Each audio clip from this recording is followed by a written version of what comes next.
बिस्मिल्लाहिर्रहमानिर्रहीम। Day students, आज का लेक्चर जो है ये अकाउंटिंग लार्सन की है, फंडामेंटल अकाउंटिंग, और इसमें चैप्टर 5 और एक्सरसाइज हम 5-4 को डिस्कस करते हैं।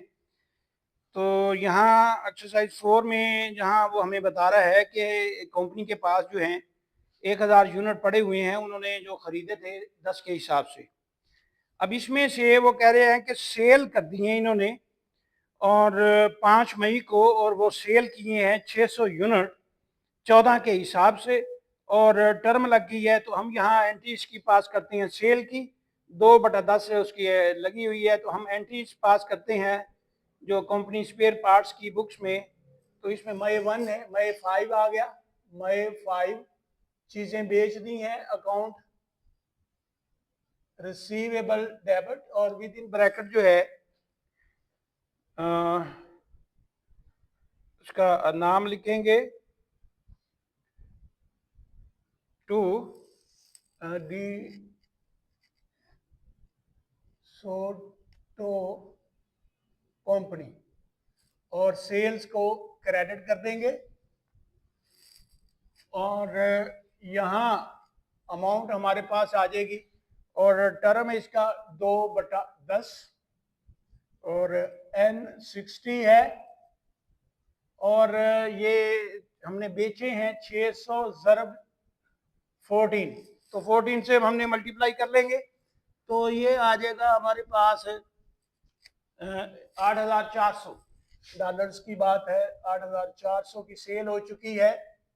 तो जब सेल करते हैं दूसरी एंट्री पास करेंगे, cost of goods sold debit और मर्चेंडाइज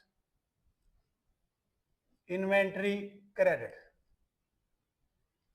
तो यहाँ अब ये वही 600 है सर, अब इसको 10 से मल्टीप्लाई करेंगे तो ये 6000 से अमाउंट जो है इसकी आ जाएगी। नेक्स्ट इसमें ए जो है रिक्वायरमेंट में ए आगे मांगी है। ए में बता रहा हमें कि मई को डी सोटो ने चीज़ें जो है 200 यूनिट रिटर्न कर दिया है, वो इसके मुताबिक नहीं था।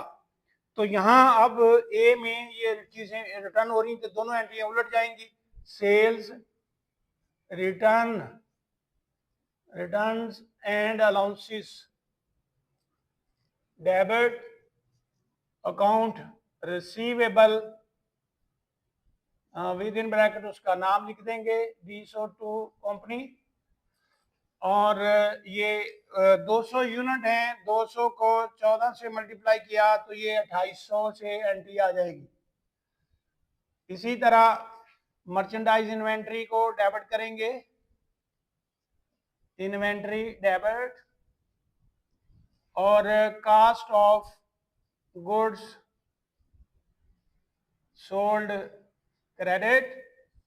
और ये अमाउंट हमारी जो है, क्योंकि 200 यूनिट हैं और ये की कीमत थी 10, तो ये 2000 से जो है एंट्री आ जाएगी वापस। तो इसकी कैलकुलेशन चेक कर लेते हैं। तो जी नेक्स्ट इसमें है बी आ गई है। बी में मई 8 आ गया। मई 8 में क्या हुआ है? मई 8 में वो कह रहा है डी सोटो जो है discover that 50 units are damaged but और some of use therefore keeps the units spare parts sends De Soto a credit memo 300 for the compensation of damage. तो ये 300 का जो है इसने अलाउंस दे दिया है। तो ये अलाउंस की एंट्री पास कर देंगे, cash sales return and allowances को डेबिट करेंगे, और अकाउंट रिसीवेबल को क्रेडिट करेंगे। और इसमें जो अमाउंट इसकी आ जाएगी, अलाउंस जो इन्होंने दिया है वो दिया है 300 से एंट्री पास कर देंगे। इसकी दूसरी एंट्री नहीं आएगी क्योंकि यहाँ अलाउंस दिया हुआ है, चीजें वापस नहीं आई, इसलिए दूसरी एंट्री नहीं होगी।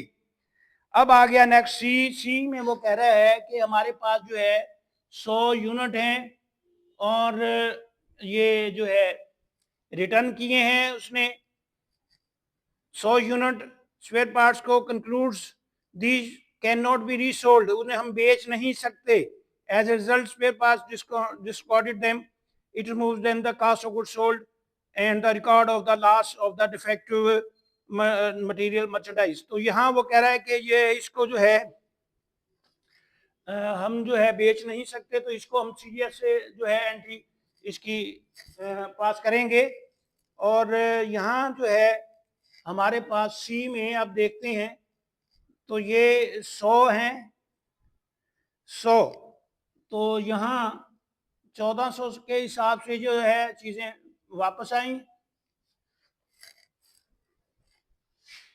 100 यूनिट सी में फिर सेल्स, रिटर्न्स एंड अलाउंसेस को फिर डेबिट, और अकाउंट रिसीवेबल्स को